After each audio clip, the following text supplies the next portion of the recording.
있습니다. 네, 오늘 제가 말씀드리고 싶은 내용은 요골동맥을 이용한 관상동맥 중재 시술입니다. 여러분 중재 시술하면 아직도 잘 생소한 분들이 많으실 텐데요. 중재 시술이란 저희 심장 혈관 질환이 약물 치료를 할 단계를 넘어서서 더 심해진 경우에 두 가지 방법이 나와 있습니다. 한 가지가 흔히들 말하는 스텐트 치료를 하는 중재 시술이 있고요. 그다음에 수술을 하는 방법이 있습니다. 오늘 제가 말씀드릴 내용은 그 스텐트 시술을 하는 중재 시술을 과거에는 전통적으로 다리의 사타구니에 있는 대퇴동맥을 이용했지만 요즘은 요골동맥을 이용한 시술법이 더 좋은 점이 많고 이 장점은 나중에 다시 설명을 해드리겠습니다. 그걸 간단히 설명을 해드리고자 합니다. 중재 시술이란 아까 말씀드린 바와 같이 요골동맥을 통해서 쭉 긴 도관을 심장에 있는 혈관 입구까지 거치를 하게 되고요. 그러면 그 도관을 통해서 치료기구가 들어가게 됩니다. 제일 1단계가 좁아진 혈관을 풍선으로 넓혀주는 과정입니다. 그래서 처음에는 짜부라져 있는 풍선을 그 좁아진 병변부에 위치시키고 밖에서 높은 압력을 줍니다. 뭐 6기압, 8기압, 10기압. 그러면 풍선이 늘어나면서 좁아진 혈관을 같이 넓혀주는 거죠. 그래서 이 풍선을 뺐을 때 좁아진 혈관이 넓어지게 되면 좁아진 혈관으로 피가 못 가던 상태가 피가 잘 가는 상태가 되는 것이죠. 이렇게 넓혀주는 것이고요.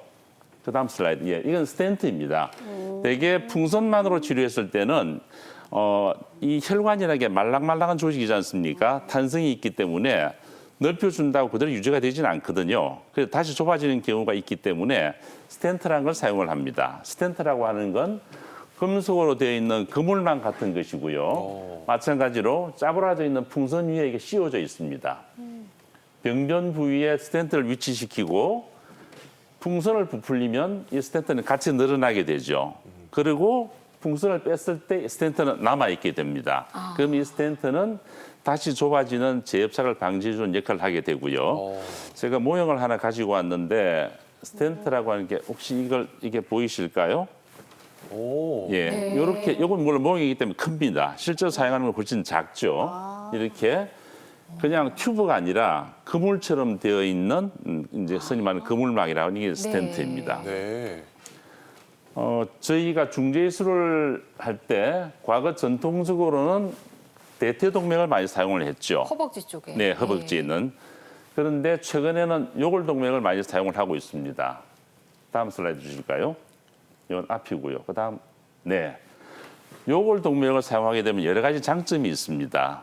첫 번째, 혈관 관련 부작용이 훨씬 적습니다. 왜냐하면 우리 다리에 있는 쪽의 혈관은 결국 우리가 동맥을 가는 바늘로 뚫고 들어가서 혈관 안으로 치료기구를 넣어야 되기 때문에 혈관을 뚫어야 되는데 뚫는 과정에서 사타구니에 있는 주위에는 중요한 장기들이 많이 있습니다.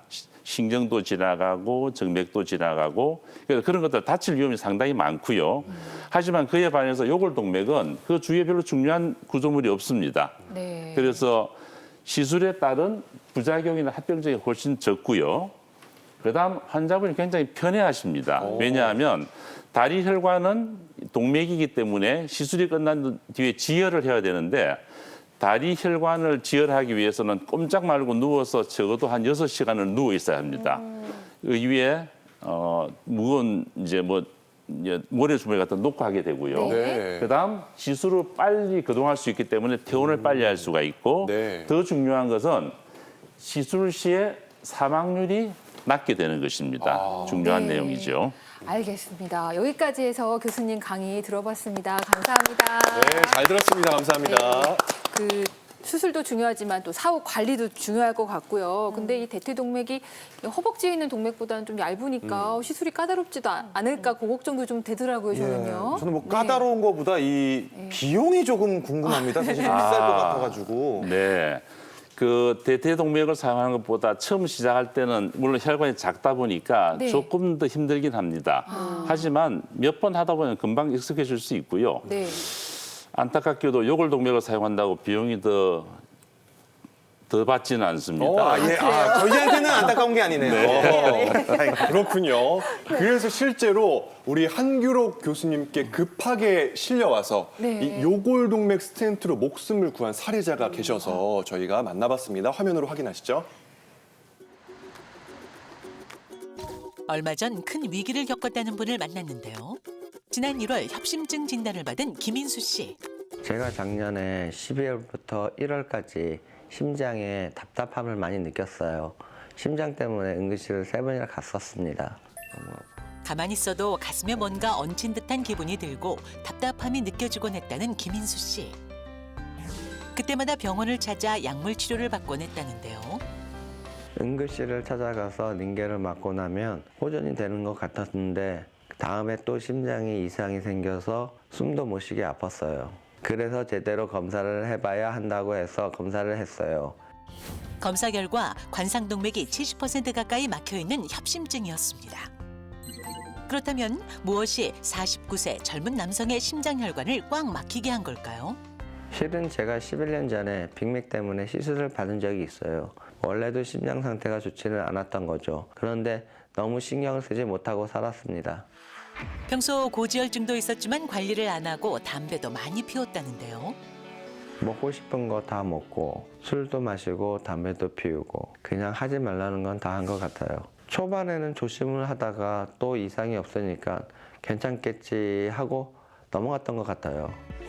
결국 손목에 동맥을 통해 스텐트를 넣어 혈관을 넓히는 시술을 받게 됐다고요. 다행히 시술 후 일상의 소중함을 찾게 된 김인수 씨. 손목으로 시술을 해서 그런지 회복이 빨라서 일상생활에 금방 돌아올 수 있었어요. 이제 심장도 멀쩡하고 고통도 없고 매우 기쁘고 교수님께 정말 감사드립니다. 이제는 정말 심장 건강을 위해 노력하려고 합니다. 그러셨으면 좋겠어요. 49세면 요즘 세상 젊은이거든요. 얼마나 놀랬을까 싶은데 지금 다 건강하게 완쾌가 된 거죠? 네네. 환자분이 처음 응급실을 봤을 때는 상당히 심한 흉통으로 오셨고, 네. 그 당시에는 심근경색이 의심되었기 때문에 급하게 시술을 시행을 했고요. 지금은 잘 완쾌되어서 정상생활을 하고 있습니다.